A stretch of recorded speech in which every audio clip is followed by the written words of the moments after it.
Donald Trump is creating a nightmare scenario right now for the Republican Party, particularly with Hispanic voters. This is a voting bloc that's critical for the Republican chances in 2016.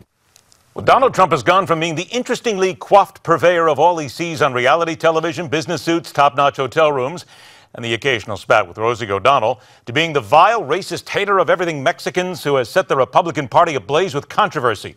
Fair to say both are hyperbolic in their own sense, but there's a smidgen of truth hidden away, especially the one that has the GOP ganging up on the Donald and using him as their whipping millionaire instead of going after the Democrats.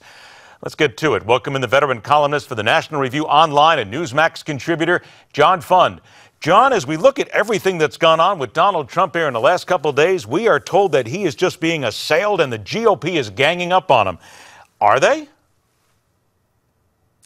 Well, Donald Trump, of course, was saying something that objectively is true, that some of the illegal immigrants who cross the border have criminal records, and the Obama administration and previous administrations have done a horrible job in deporting them.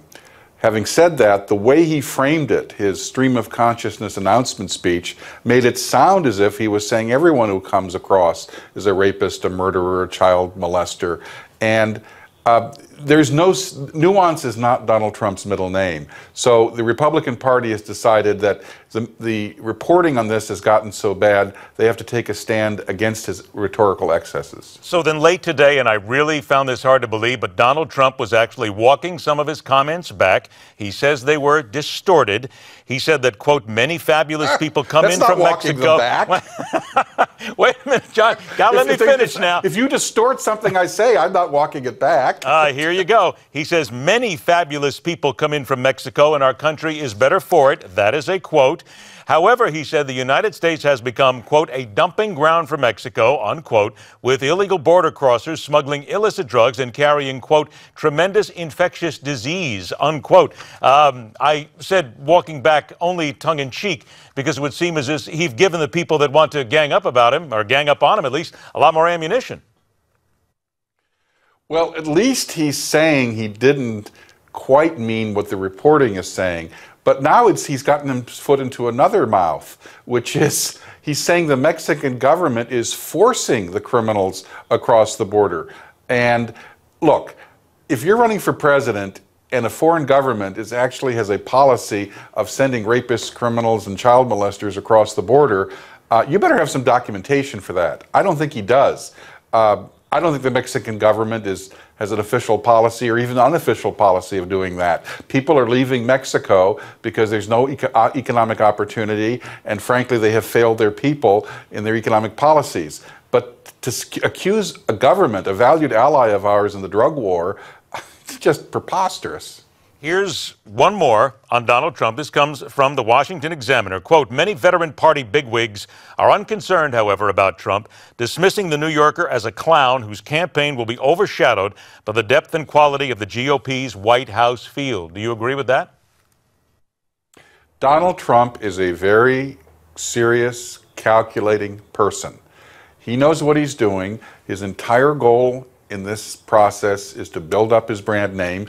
I think he overreacted here. Clearly, he didn't intend for Univision and NBC and Macy's to drop him, and that certainly is not good for business. But Donald Trump has to be taken seriously. He's not a clown, but he is P.T. Barnum, and I think you have to view him as such and basically treat him as an interloper in the process who has other motives other than being president. And that's the way to, I think, take Donald Trump down a peg. He's a serious person. He's had serious business successes.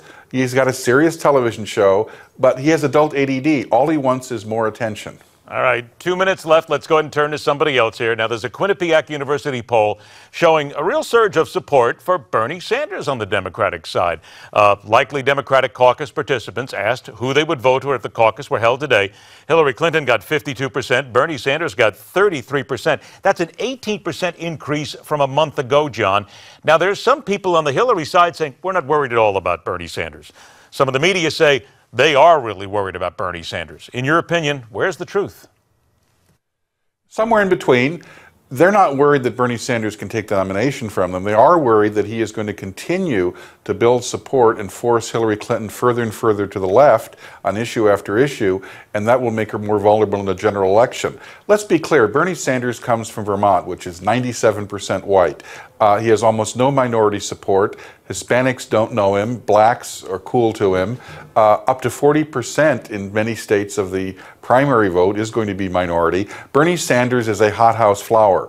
Now, that doesn't mean he can't get a lot of attention and support, but she has to find a way to somehow deflate him. She may even have to attack him and even say, you know, I'm not a socialist, and we shouldn't nominate a socialist as a Democratic nominee.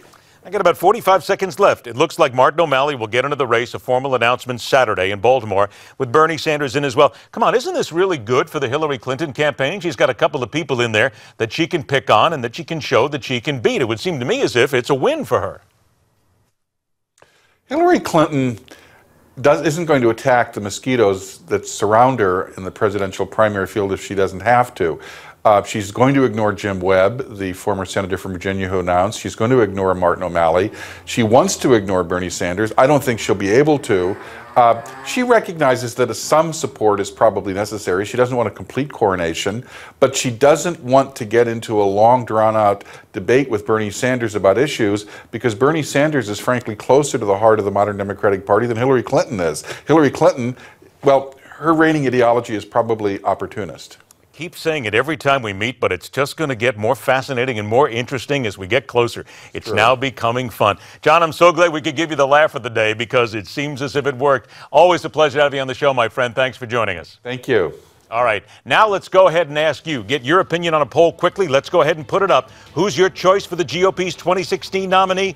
Tell us at newsmaxpolls.com. And the hard line continues.